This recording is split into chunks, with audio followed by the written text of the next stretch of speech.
का?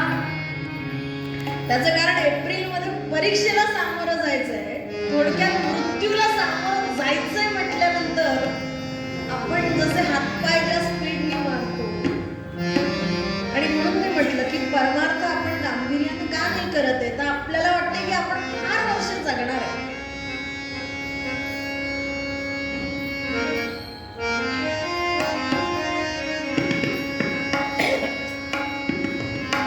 आणि राजाला मरण डोळ्यासमोर दिसताच राजा अंतर्मुख झाला एकदम.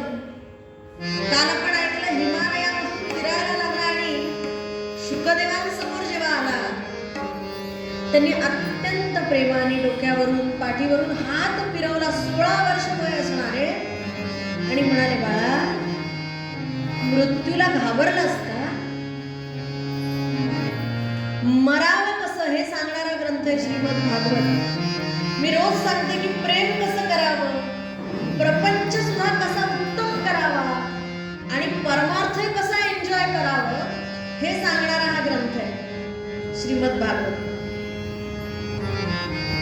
आपण जरा भरभर पुढे जाऊया असं मी रोजच म्हणते, मला माफ करा.